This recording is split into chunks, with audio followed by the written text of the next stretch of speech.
No, no, mira. Acá como el como de... Pero yo también hacen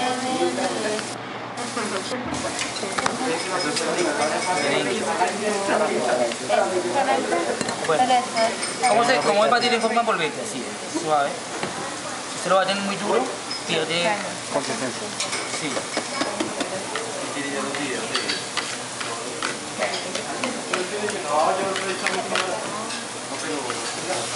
¿Esto qué? Pasta oli para fritar.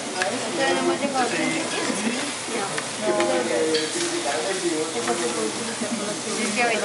aquí está el Esta, yo creo que para todo. Esta se puede utilizar para las cebollas y para...